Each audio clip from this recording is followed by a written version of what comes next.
just come before you, Lord God. And once again, we ask, Father, for another expression of your grace, Lord, in this particular time. And as we proceed with our time to study of your word, this reflection, Lord, this meditation, Lord, of your truth, help us by the wisdom of your Spirit to really grasp, Lord, and or understand, Lord, your truth. We pray that your Spirit may continue to explain this in our hearts as we proceed in our meditation. We pray that not only the meaning that we can understand, but the significance of this meaning, the connection of this truth, Lord, in our daily walk, in our daily life. And salamat, Panginoon, sa kabutihan po ninyo. And Father, as we continue, Lord God, we pray that you may also, Lord, provide us spiritual nourishment. Nourish us, Lord. Feed our spirit. Continue, Lord God, to grow our faith. Continue, Lord God, to comfort us, console us, as we submit ourselves to you. Thank you as well for the abundance of your provision. In Jesus' name. Amen. Mga igsoon sa pagsugod nato karon, we resume our book study sa Book of Acts, and we are focusing on Acts chapter 19. As you would know, yung Book of Acts is a historical narrative. It has to do with the story of the expansion of the church, beginning in Jerusalem, beginning from the Jewish soil, and moving forward, spreading to the Gentile territory. So this is the story about the expansion of the church and the Word of God, the Gospel. The Gospel is always the answer to our need. Ang Ebanghelyo, ang tubag kanunay sa atong panginahanglan. And I want you, friends or brothers and sisters, to be more positive sa mga pangitabo karon. We have to be more optimistic. We should not allow the negative news o yung mga gitawag natong mga exaggeration to sink in our minds and hearts. Sa madungog ninyo sa social media, sa ubang mga news. But continue to be more positive. Continue to build your trust to God. Ang atong pagsalig na as Ginoo. Not only ihatag natong atong pagsalig sa Ginoo, but as well sa atong gobyerno. We have many good people, of course, in that arena, in the political world, na sila po naningkamot on how to address our current or present need. Labi na karon nga nag-inflate ang petroleum, nisaka ang presyo ng petroleum. Yesterday lang ang gasolina sa Cagayan nag-88. Ang diesel o crude oil tumakbo na sa 120, 25. And so, kung atong tan-awon mga igsoon, na siya'y domino effect. Okay? Pero hindi gini ang atong focus. Dili ta dapat madala because God is still in charge. Naay Diyos, no? And in fact, our present suffering, our present affliction or difficulty is not worth comparing to the future glory that will be revealed. Ang himaya sa Ginoo, ang mga panalangin sa Ginoo, ang gisaad sa Ginoo, mas dako. Og ang Ginoo padayon will not allow things happen outside of His hand. So kung na may mga happening sa atong palibot, o kita mismo in apil, eh, dilibot pasabot, natutulog ang Diyos. This is also a global crisis. Hindi lang ang Pilipinas ang galisod. Bisan laing lugar, galisod sad. Kaya na siya'y domino effect. So kung mag-inflate mo saka ang presyo sa petroleum, ang implication nun, ang epekto din nun, ang mga prime commodities, yung principal mga consumptions nato, musaka. So yung expenses mo gikan sa weekly ngadto sa monthly, musaka. Yung energy, okay, yung tubig, nan siya effect. Pero I don't want you to be more negative. Why? Because God is working. He's very much involved. Dili ang Ginoo God nga pareha ng mga deist nga ang belief nila ang Diyos is disconnected with His creation, disconnected with the affair of every human being. Ang Ginoo na kanunay sa ato. And so makafocus na sa atong priority. And this is always our priority as a church. Make disciples of all nations, regardless of the situation. And in fact, during that time, there was a severe persecution. Grabe nga paglutos. If you study the book of Acts, regardless of the crisis or situation, if there's any drought or famine that may happen, makita natin yung history. Remember chapter 4 of the book of Acts. Chapter 5 tells us how the community of faith bear this difficulty and God helped them. In fact, sa ato natay lahi na reality. Natay mga members sa churches, sa ato ang church. Dili lang dili sa Sola Fide Medina, bisan sa Sola Fide Ubay, nag-undergo po sila crisis. Hindi na kumalimtan yung couple. Ay yung couple, good na ning kamot sa ilang anak. Now, I think they're trying to work that out. Maabot sila sa Maynila, no? Oo. They're trying to reach at least an amount of about 1 million. Paingon pa lang. But more or less, nasa mga 2 to 3 siguro million. But since kitagaan na sa Ginong hope, nang Ginong galihop siya, using through people, individuals trying also to become part, contributed their own, they made sacrifices. Okay? So na ay gitawag na itong blessing. But still, the rest is by faith. So, nagtuog ko ang Ginoo palay magmilagro good. So, yun nga, atong gidasik po ng atong maigsuon nga, if they have some extra, why don't they also extend somehow to make little sacrifices for them sa ilaha? That is why ang among family day dito, atong family day dito sa Bohol, ipaliban lang sa nila. Nag-meeting me. But, ibig sabihin, kanang gitawag na itong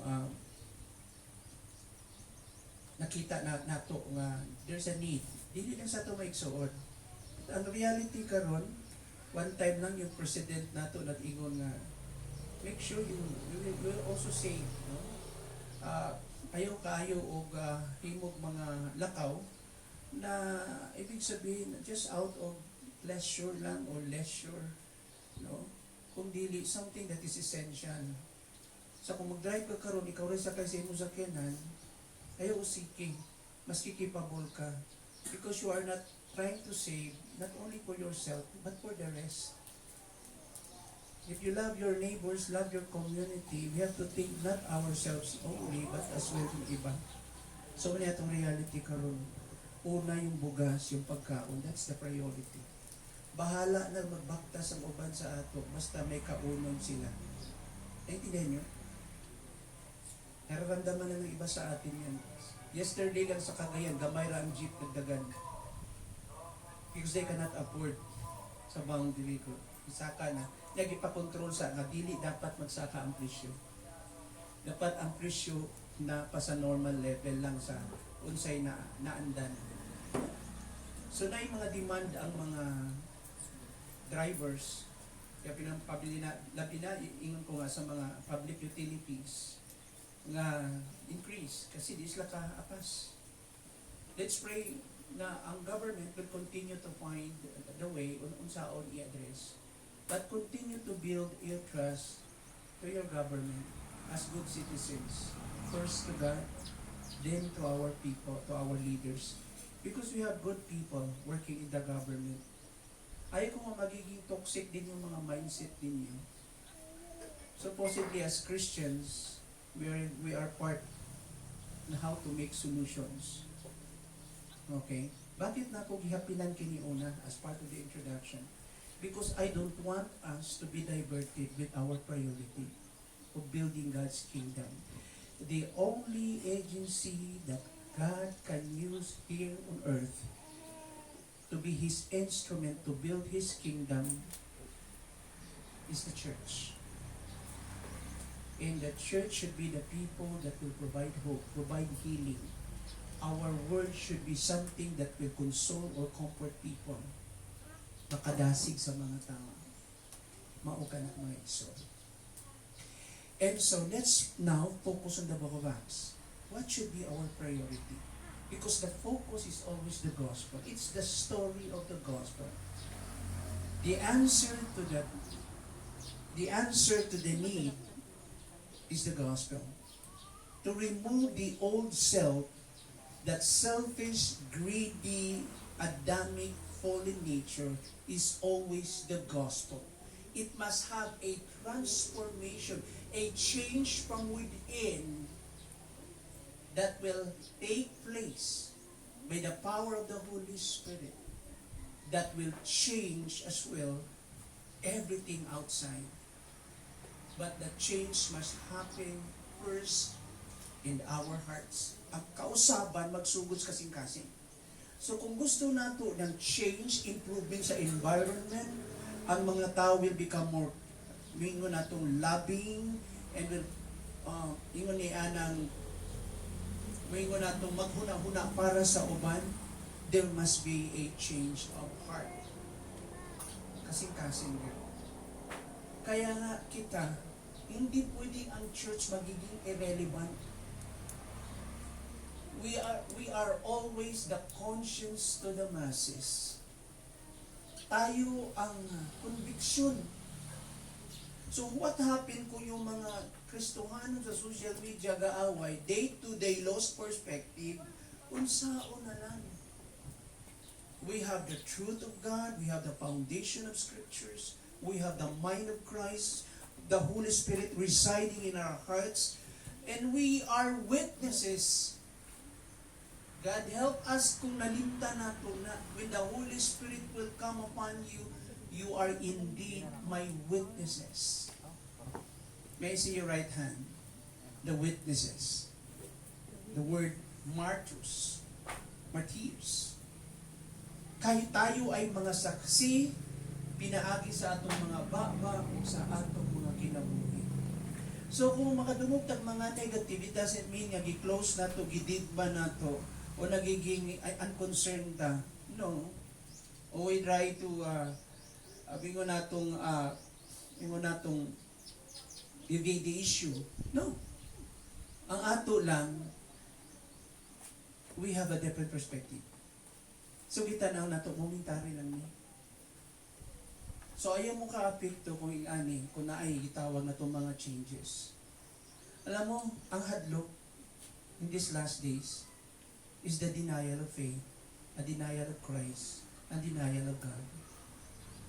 And the immorality and all forms of wickedness will proceed from bad to worse. That's the problem. Muna yung magiging problema. Muna yung angay natong kahadlukan.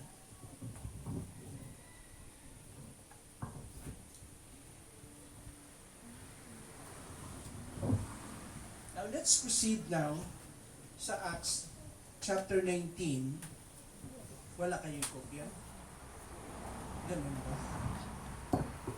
Wala na save sa inyong computer? Kasi laptop. At ba siya laptop? For a moment lang ha. Kulay yung last. Sandali lang po. I suppose na i-share sa inyo ang iyahang tawag ni ining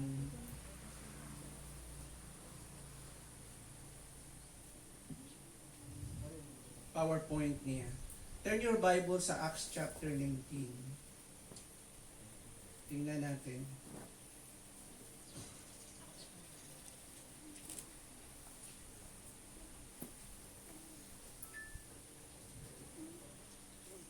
Okay.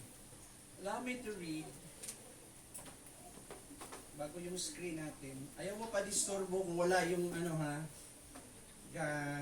pa siya. I think connected na tayo.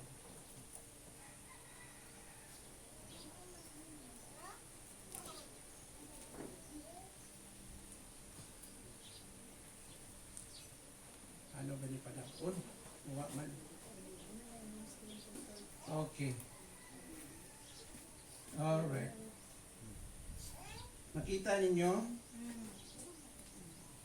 Okay. Sumana siya ang atong itawag natong title, The Gospel Transformative Power. Dili lang kinabuhing usbo niya, but all areas of our lives. So what is the genuine transformation? Okay? An enormous conflict, a huge conflict. Makita na to, adunay tinuod nga kausaban. O sa Acts 19 verses 1 to 9 verses 1 to 10, gitutukan na to no last time. Now, idadunta mo karon sa first point kasi diniscuss na natin ito last Sunday. Okay? Ang ministry ni Paul karon naa siya sa aning point sa chapter 19 hanggang paakyat na ito sa 23, ano? Naka-focus siya sa Ephesus, no? And tingnan natin yung map, nandiyan yung Ephesus, somewhere in Asia Minor. Okay? And ito yung summary nun, sa Acts 19, kung atong tanawon. In Acts 19, God powerfully grows His kingdom in Ephesus by authentically, ipaligo niya kini, empowering Paul's bold spirit-led ministry. So there is this kind of boldness in Paul na siya kadasig, no? Kainit, kaisog, no? In doing service for the Lord, to revealing His authority over illness and evil. To Saint Paul, God demonstrated His power by signs and wonders. Nagtambal ang Ginoo, nagpalayas og demonyong pinaagi sa handkerchief and apron. And this is very unique kind of experience. Because, of course, this is not usual. This only happened in that particular event. In-expose ko diha yung false spirituality. Ipakita dito nga ang gospel pala, hindi pala ito formula nga kopya-kopya. You must have a personal relationship with Jesus. So din i-expose ang false spirituality. Then prompting genuine repentance, somehow mga tao ni Duos Ginoo nakaila sila. There is a repentant heart. And igniting cultural pushback that highlights or emphasizes the gospel transformative power. No? Kita na to. Diha, makita nato diha ang epekto din ng Ebanghelyo sa kultura, especially sa paganong kultura. Now, let's proceed now dito sa gitawag natong first point. Ito yung unang-una. You know, my concern, in principle, we need to share the gospel with clarity. Dapat maintindihan ng mga tao, anong Ebanghelyo, anong may balita. Sabi ko nga sa mga nangaging mga higayon, no? Nung nag-share ako sa inyo before, the gospel is not just sharing your testimony. The gospel is not simply you just pick up few verses and trying to explain a very vague, shallow explanation about God. When ka nga, God is love. But it's not a complete story. No? When God cares for you, but that is not the gospel. Ang gospel should requires to explain the entire counsel, ang katibuk ang Biblia, the entire counsel of scriptures. And to be more specific, is that the gospel is about Jesus Christ, the good news about salvation to the person of Jesus Christ, that you can be saved by faith, by grace through faith in the person of Christ. That's the gospel. So, and then ini-emphasize central in the gospel stories about the death of Christ, the resurrection of Christ as the affirmation of that perfect sacrifice accepted by the Father, the resurrection. That would also prove that Christ is God Himself in human body. His resurrection. And of course, to complete the story, His ascension and our anticipation of His coming, His return. Yung atong pagpaabot sa iyong pagbalik, that's the story of the gospel. Na siya'y gitawag natong past, present, and future element. The eschaton, yung pagkatapusang mga panahon na mubalik ang Ginoo. So, dinhi, atong tanawon in context, yung idea ng the clarifying true faith and the Spirit. Dinhi, ang pangutana ni Paul na na-highlight dinhi, nagipakita ni Lucay Theophilus, sabi niya, this is very important, kining nga portion, sa verse 2. He asked a simple question to those 12 men. They thought they were already disciples, they experienced salvation, but their message, their understanding of the gospel is only the baptism of John. The baptism through repentance. Mura rin nasabtan nila nga bautismuhan ka sa bautismo nga gingon ni Juan, bautismo sa paghinulsol. That's the only doctrine that they receive or teaching that they receive. And that is why tinanong sila ni Paul. Remember Paul, he was the father of the Gentile churches. Kaya hinighlight ni Luke yung first, second, and third missionary travel ni Paul. And he asked a simple question, did you receive the Holy Spirit when you believed? Is that possible that when you believe, you did not yet receive the Holy Spirit? In this case, they believe and yet they do not have the Holy Spirit yet. Wow. No? Kaninga type. This is a single event, no? Makita na to. The answer is honest but staggering. We have not even heard of the Holy Spirit. And so si John the Baptizer never explained that to them. And those so-called followers of John the Baptizers only understood. Ang nasabtan lang nila nga ang bautismo pinaagi sa tubig. Bautismo sa paghinulsol. Walay Holy Spirit. Kaya your gospel is little. Your gospel is not full gospel. Your gospel is not clear. Kaya din kung atong sabton, gipasabot karon ni Paul sa ilaha.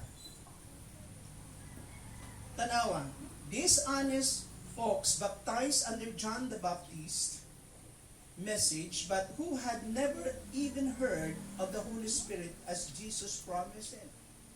Nagsaad man ang Ginoo ng Holy Spirit. Tanawa ang mga verses din no? Prior to the birthing of the church, sa time pa lang ng mga disciples, gisaad na kini. And John the Beloved received that message. And his book, at the close of the century, around 90 AD plus, he wrote down his gospel about Christ, trying to prove that Jesus is God. And part of that story is the promise of Jesus about the Holy Spirit.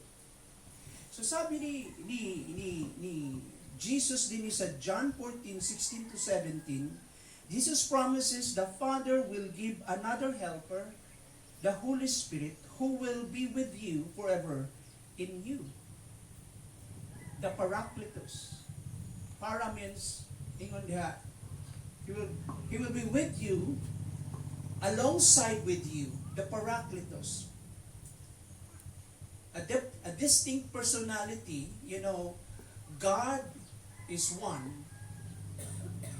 There's only one God, but plural in personality. The personalities of the Father, the Son, and the Holy Spirit. But the Father, the Son, and the Holy Spirit, they are one God. Not three gods. And so, kung atong tan-awon dinhi, mga igsoon, we can find here, sa Acts 14, in-explain ni Jesus kana, He made a promise that there's another person, but He is distinct, but we're very the same. But He is different. A comforter, a paracletos, a counselor. He will stand alongside with you. He will be your helper, who will be with you forever. Kung atong tan-am na sa John, allow me to read John 14, verse 16 to 17. Naamo sa inyong Biblia. Turn your Bible with me. Tanawang giingon din sa 16 and 17. Ingon din and I will ask the Father, and He will give you another counselor to be with you forever. So the dwelling of the Spirit, or the indwelling of the Holy Spirit in your heart is something permanent, not temporary. Unlike with some of our friends nga nagtuo sila, some churches and Christians, na pag nakasala ka ang Holy Spirit mawa, you have to receive again and again the Lord Jesus Christ. Because mawala ang Holy Spirit at the moment you commit sin, you disobey God. No. The Bible is very clear that the Holy Spirit will reside in you and be with you forever. That is a perpetual, permanent arrangement. Dili mawa ang Holy Spirit. This doctrine is very clear. Tanawa sa John 14:26, Jesus says, the Holy Spirit whom the Father will send in His name will teach and remind the disciple of His word. 14 verse 26, ingon diha.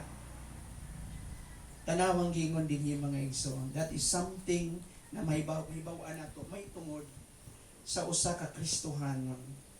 Tanawa sa verse 26, ingon din but the Counselor, the Holy Spirit, whom the Father will send in my name, will teach you all things and will remind you of everything I have said to you. Now, pangutana. Kinsay mo tudlo ka nato sa tanang instruction sa Ginoo o magpahinumdum ka nato? Ang Holy Spirit. That's one thing about the believer of Christ. You have the ability to hear the voice of God in your heart. And the Holy Spirit will bear witness with your human spirit, with our human spirit, that we are His children. In principle, kinakausap tayo ng Diyos. So, kini ang maingon nato, naa sa atong Holy Spirit.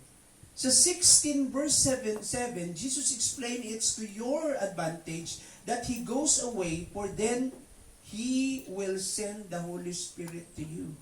Kinahanglan mo lakaw ang Ginoo mo balik sa amahan, aron mapadala ang Balang Espiritu.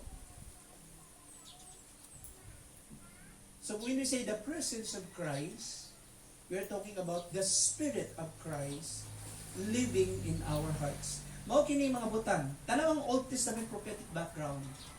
Yung promise ni Joel, yung prophecy ni Joel, sa 2:28 to 29, God promises pouring out of His Spirit in all people. Gikot ka na ni Peter, at the day of Pentecost, sa Book of Acts, as fulfillment of that promise.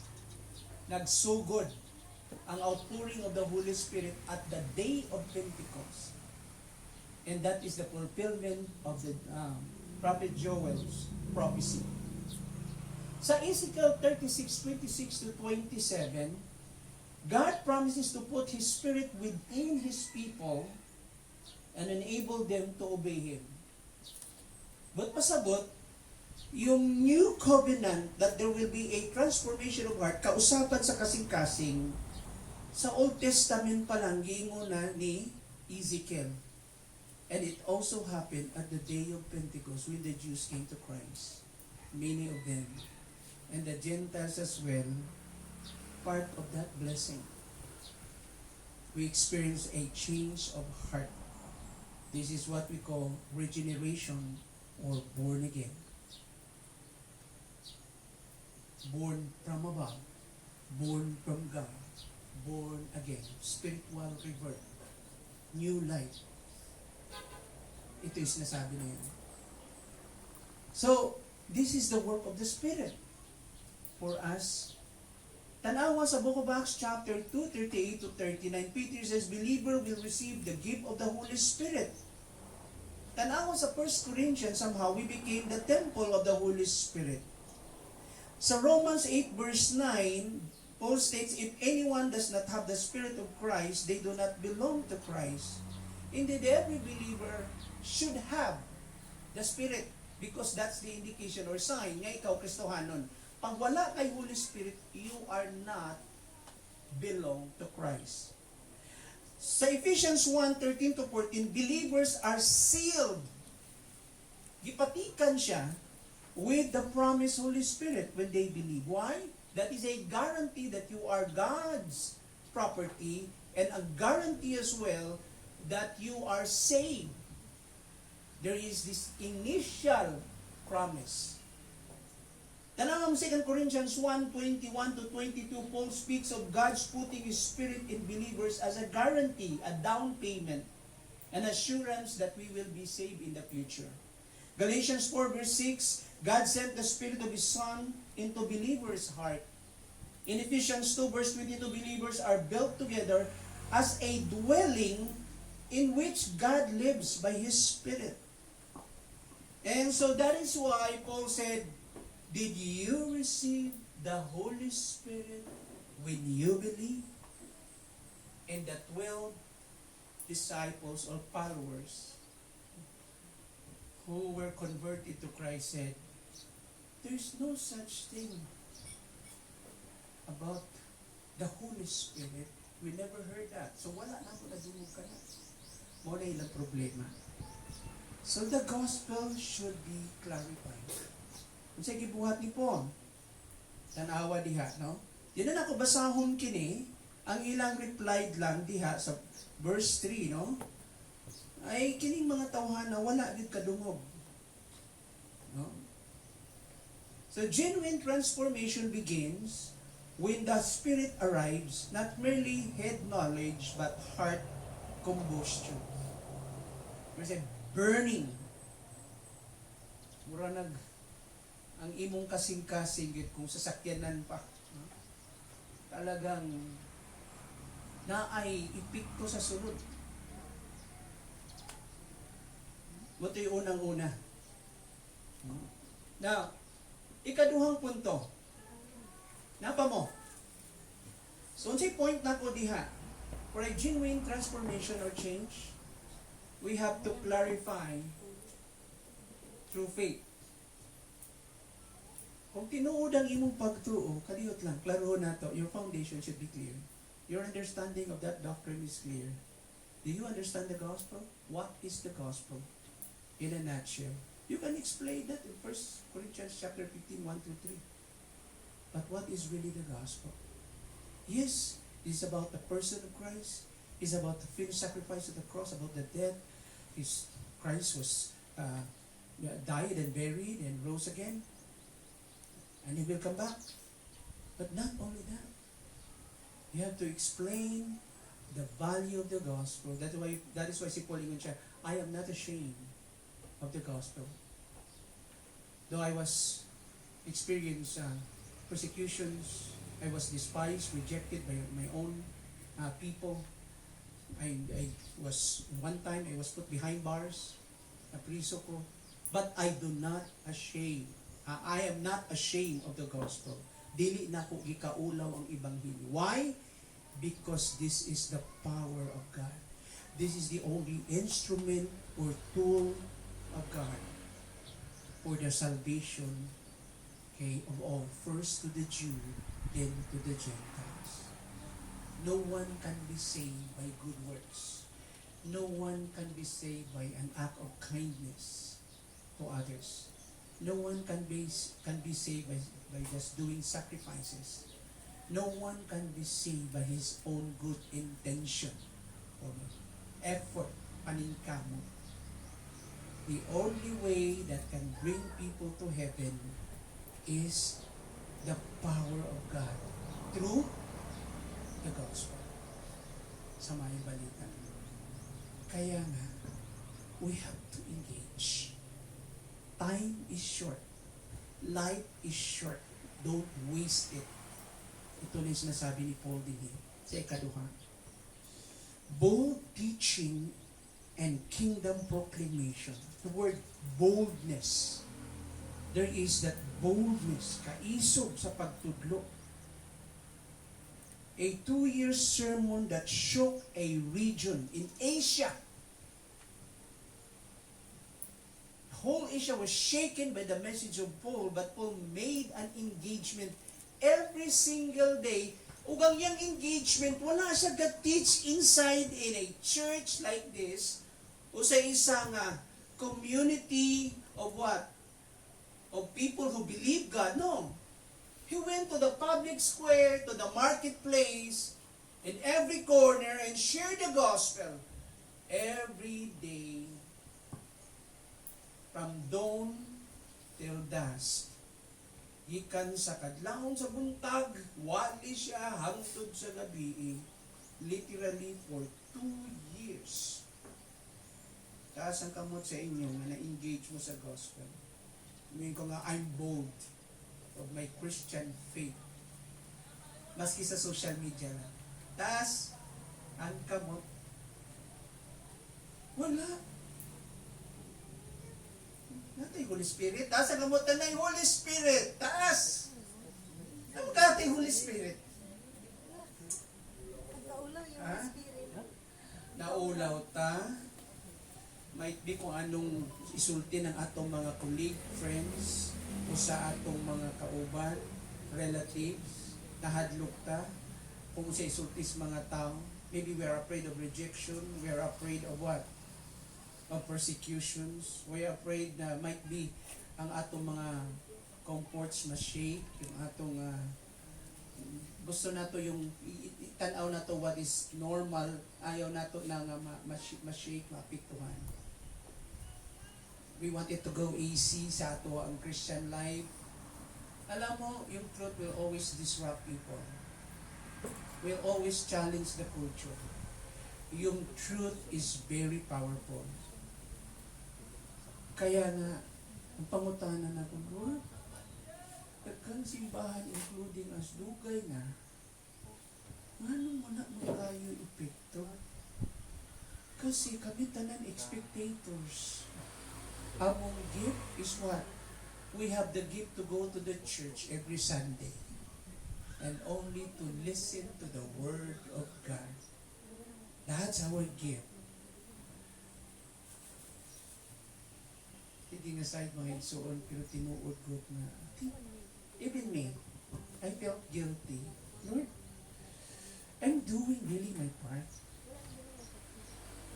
But if I can go back when I was 19 years old then, and I'm known almost like an evangelist, moving from house to house, planting churches, wherever it's possible that God can open. Makapalang mukha ako dati. Ba't ibabalik ako doon? Do I still have that kind of energy? Si Paul, walang complaint yun. Alam mo, sometimes we develop a concept na ang pag-share sa gospel sa mga tao lang na nai-give o sa mga tao lang na might be a pastor or preacher or evangelist. But the rest of the congregation, they never think na they're also part. No? Na hindi na niabot na ma-feel nila yung burden na yun. That is why what we need is revival. Revival here. Kasi what happened to the Book of Acts is something natural to them. A natural outcome. Sharing the gospel is not something that you force.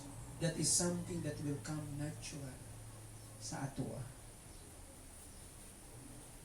We don't need to be schooled para o i-force ta para i-share yung gospel. You must be excited. No? Na kay fire, na kay passion, na kay kadasig. But you think, saan hinuhugot ni Paul yung inspiration niya? What do you think, guys? Saan kaya galing yung inspiration ni Paul? Bakit ingana si Paul ka? Dasig.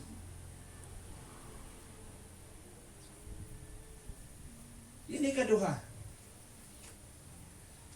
After baptizing them, pagkahuman gibautismohan sila, Paul steps into Ephesians grand synagogue. Imagine a hall so full that the crowds murmur feels like a sea. 3 months. Paul speaks boldly about the kingdom of God. And when resistance rises, nanay mga opposition nga ni arise, he moves to the school of Theranos. Ito yung place na you can argue, you can debate. Ito yung place that you can really explain your side, your views. So from synagogue to Theranos, in a teacher's lecture hall, that is the Theranos, and what Paul did? Preaches every day for 2 years. Si Pablo wala nagpuyo sa loob ng simbahan sa all corners ng simbahan. The real engagement is outside.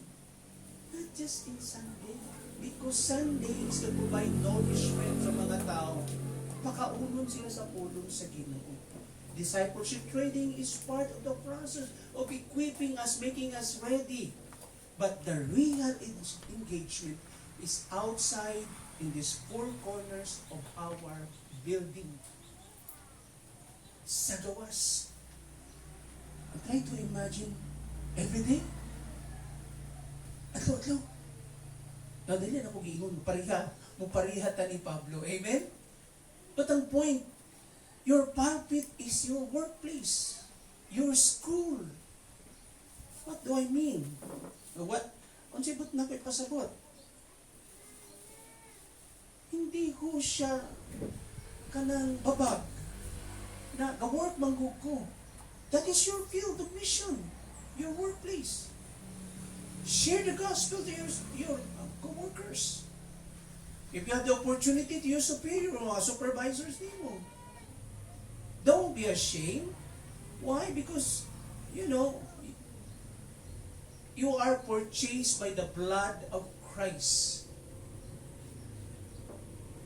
Hindi na ikaw mapanag-iya sa ibang kaugalingon.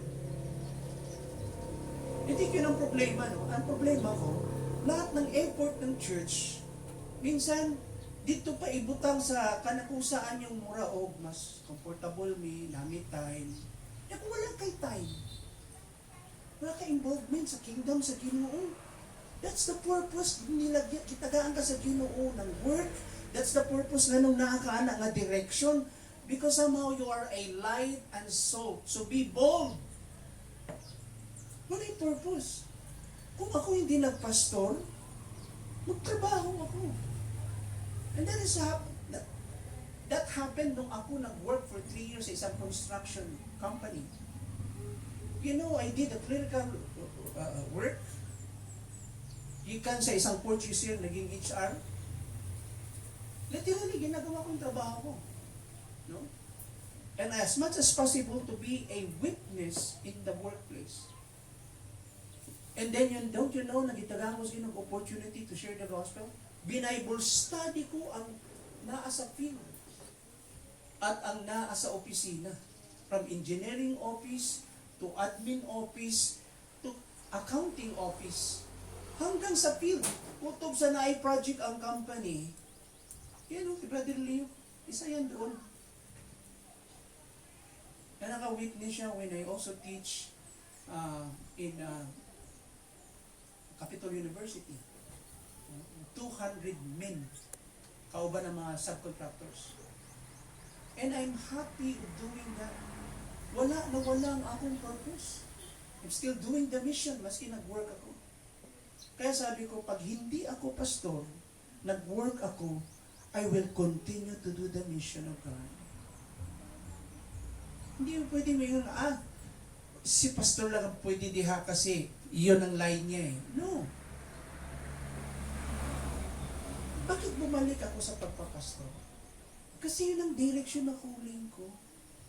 And I felt that I continue to make disciples and, help other believers as well to be more equipped to grow in their walk with the Lord, and somehow became a very powerful instrument of God also to spread the gospel and share the gospel to others. Malaking bagay yun. Kung hindi ako magpastor, hindi ako mag-work, then I will go to Bible school. Because our time is short, life is short. Ito itong problema na ito, hindi yung nag-inflate yung karoon ng tinatawag na itong inflation na isaka ang presyo. Ang problema na ito, daghan pang tao, wala maluwas, huwag makailas Ginoo. And where is the boldness? Where is the, atong courage to share the gospel? Mo yung problema. Tanaw si Pablo din eh. This picture, Paul, day after day, not in the church building, but in the lecture hall of Theranos, in the marketplace of ideas where pagans, Jews, and seekers all pass by. For 2 full years, the air in that hall is thick with the words, Jesus is King, Jesus is Lord. Not just whispered, but argued, reasoned with passion and urgency. Yung pag-share sa gospel, there's a sense of urgency. Bakit araw-araw? 2 taon ang ginugol ni Paul. Araw-araw. Hindi mo marinig si Paul na in one occasion na nawadaan siya passion na i-share yung gospel. Remember this, si Paul, not part of the 12 disciples, not even part of the original 12 apostles. And he was a unique encounter with the Lord in the road of Damascus. So makita nato diha nga naintindihan ni Pablo yung urgency na yun. Now close your eyes and picture Paul. Try to imagine this. Morning after morning, facing crowd that comes skeptical, critical people, curious, or sometimes hostile or unfriendly. Sabo-sabo yung mga tao, lain-lain na reaction. Week after week, heart after heart cracks open. Daghang mga na-convert, yes, Ginoo. The city's fortress of disbelief begins to tremble. When Paul finishes, all the residents of Asia heard the word of the Lord. Wow! Isang tao lang yun. Pero malaki ho ang nagawa niya.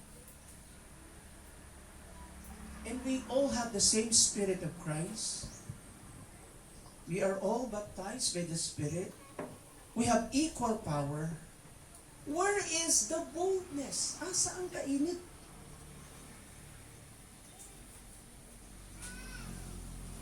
Amen? Kining nahitabo sa issues not just a rumor or a headline, but a tidal wave or masabi nito tsunami that reshapes the whole region.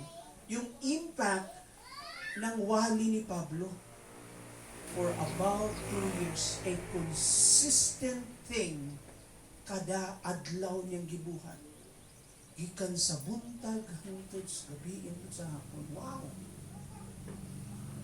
Nadali ko giingon na sunon niyo si Paul.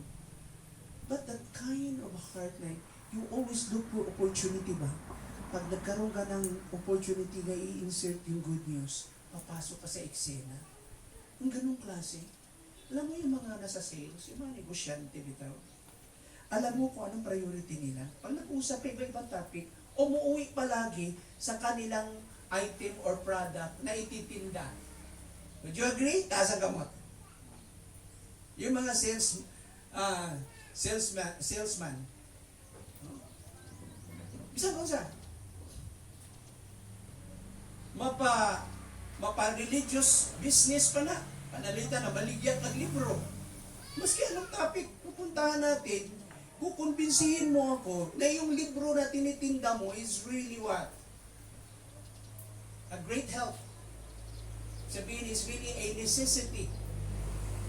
Now, ang mga Christian, hindi ho libro lang tinitinda natin. In fact, gihatag na to for free.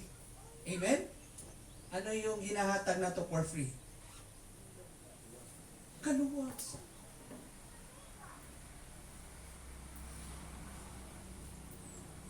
Usay, asa na itong topic pa ingon, naapil na tagkaanod.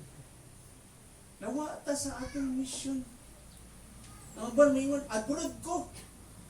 I will do the mission there. So mag-work ko, mag-camouflage ko as doctor, nurse, not as a missionary, but as a caregiver, or a factory employee, whatever. But in my mind, I'm doing mission. Pero pag abot ito, nahilis. Nawa ang mission. Kung sa'yo nahitabo, ang trabaho na, nawa ang mission. May problema. Naalala ko tuloy yung story ng The Chariots of Fire. Yung runner, he was the best runner. In one occasion, gipadagan siya isang, nalimutan akong exact na story. Umudagan siya, ang problema lang, yung daganon, nagkataon na Domingo. His commitment is to go to the church every Sunday. So yung gi-withdraw. Medyo na-misunderstood siya. He was a soccer star. So what happened then, nagkaroon ng other opportunity, dili Sunday. He ran. Idawag siya. Nakita nila saan ang priority niya. And after a while, he resigned. Umiundang siya sa iyahang sports. Though he reached the zenith of his career, naging superstar siya, known siya. You have to see that movie. That's an old movie, The Chariots of Fire. And then when he stepped down, he became a missionary. He went into mission. Alam mo, that's a personal dealing sa Ginoo. Dagang kong mga kauban ganyan to, manager ng company, he resigned, went into mission, naging pastor. Kasi that's a calling. And that is a wonderful calling. That is worth fighting for and worth dying for, kind of calling. You are not wasted. We're spending for eternity. We're investing for eternity para sa Ginoo. And I think si Paul, naintindihan yan. Tingnan mo yung autobiography ni Paul sa kanyang mga conclusion sa iyang book, Philippians. Makikita natin yung heart ni Paul, why he was so bold. He was running after the eternal prize. Not the momentary reward. not a temporary reward, but he's running after the eternal prize, the crown of glory, the crown of life, and so many blessings that God in store ahead of us. Bold teaching and kingdom proclamation, 8 to 10. Akong basahan mo ito, napa mo? Dili lang ko sa point number 2. Okay? Dili ko mo reserve pa to continue in point number 3. So, I would just like to limit sa point number 2 karong buntag sa ato. Ingon dili mga igsoon sa verse 8 to 10 ng chapter 19. Nandyan pa kayo? Okay, ingon din.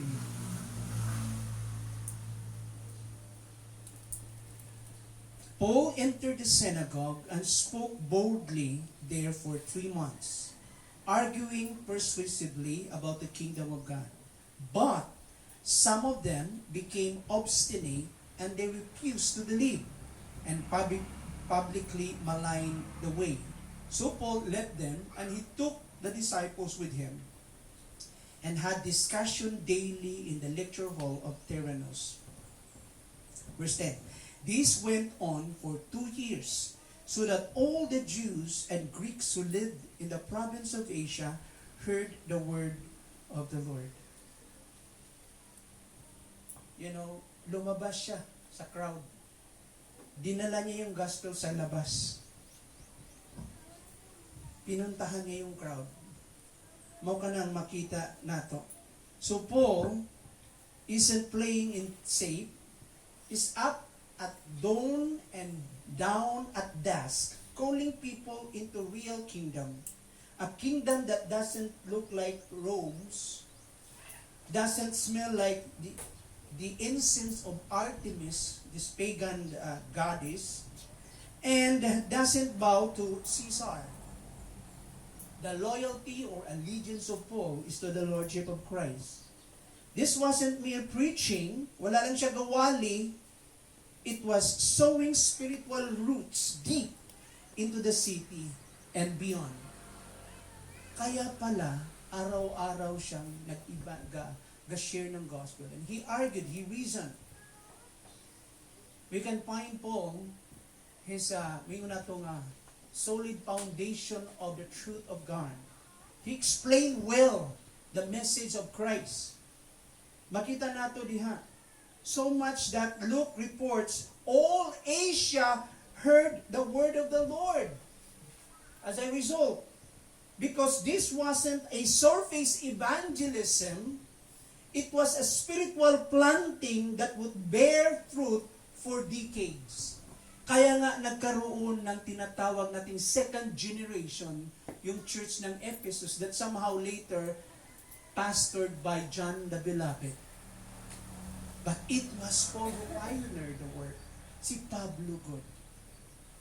Kaya nga mga Exxon, I remember, bago ako pumunta ng Bohol, way back 1989, I was so young. I jumped ministry at the age of 19. Since then, I'm part of the batch 1986 who entered the roster of ministers of the Bread of Life then, anangatay. But prior to that, of joining the pastoral ministry, I already done evangelizing. High school pa lang po ng 4th year hanggang gumraduate ako. And then I took the computer programming then at that time. I continued doing mission with my aunt, planting churches in Manila. Somehow I pastored a Jesus Power Ministry in Paranaque. We opened a church in Novaliches. We opened a church in Alabang, where some of our pastors today who flourish now started in that very humble beginning in Alabang days. Then I pastored Cavite for 3 years. I never thought that God brought me here in Mindanao. Because way back 1986, during the revolution, We were afraid to go to Mindanao. Very, Cagayan de Oro is very critical then. Isabela, very critical. But I never thought that God's brought me. Whatever the circumstances, the hand of God is really guiding me. I started in Central Visayas, Abuhan. A humble beginning in a breaking period for me. Anak na tayo. But I never stopped of the kind of passion until today to continue to serve the Lord. My life is the gospel. Maski patrabahuon mo ako, I will die. I will lose the joy. I will not be happy. I might earn money, I experience that. But I am not happy, not in this kind of job today. Because I was molded and shaped by God to this kind of direction. That is a calling. I cannot force my kid into the same kind of direction. May bawaan mo na siya na nakahikap sa Ginooan.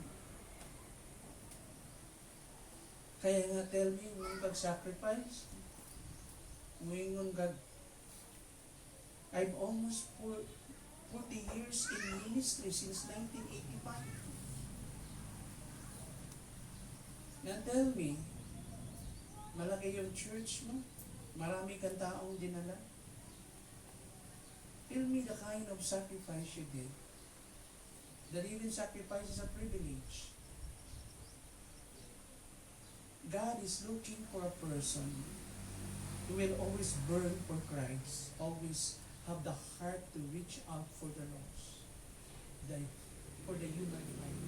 That is one of the indication that you are called by God because you have an extraordinary kind of passion for the lost.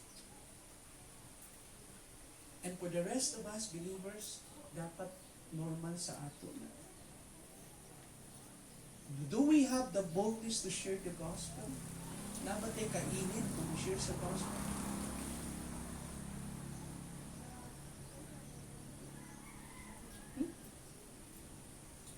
God forgive us mga igsuot kung na comfortable na tayo. Kasi lood tas Ginoo.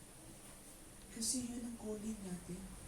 First and foremost, you are a missionary by God, missionary of God.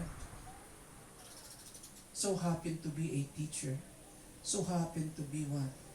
A nurse, a doctor, or whatever, a farmer, an engineer.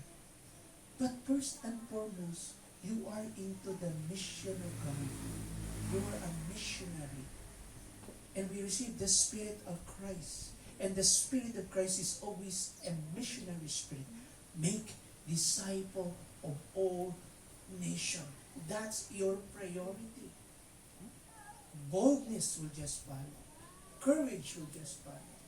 But first and foremost, naintindihan mo na walay isa sa ating hindi na hindi tinawag ng Diyos. Lahat tayo tinawag ng Diyos. Iba-iba lang yung direction natin o pamaagi unsaon ta sa Ginoo gamitan.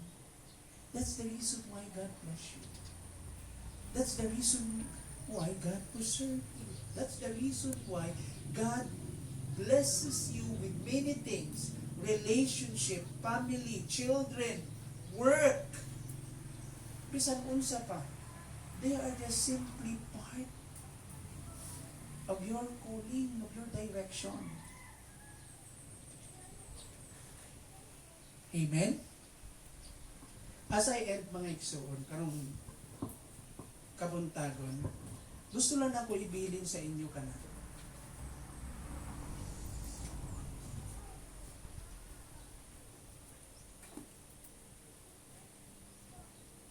What happened to Paul also will happen to us. Why it happened to Paul? Kaya ang Diyos ang nag-orchestrate along the way. Deep teaching ministry so the gospel will be both penetrate the hearts and equip new believers to spread it further Paul didn't just evangelize, he disciple, made, and trained leaders. What's ibig pasabot ni? This extended ministry shows God's strategy through Paul. Deep roots before wide reach. Discipleship before expansion. Adlaw-adlaw niyang gi-Bible study yung mga tao. Jews and Gentiles included.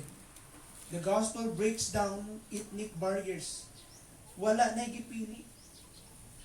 Anan, kutob siya masyera niya sa gospel. A gospel message strong enough to reshape the entire province, fulfilling God's or the church mission to make disciples of all people. This is what happened to Lydia in Philippi, who preached and her whole household turned to Christ. Paul's word didn't just inform, they transform identity and loyalty. Of course, loyalty to Christ in Acts 16. The same pattern unfolds in Ephesus. Faith penetrates Jews and Gentiles, rich and poor, skeptic or critics and seeker. In application, genuine change is not a one-time event.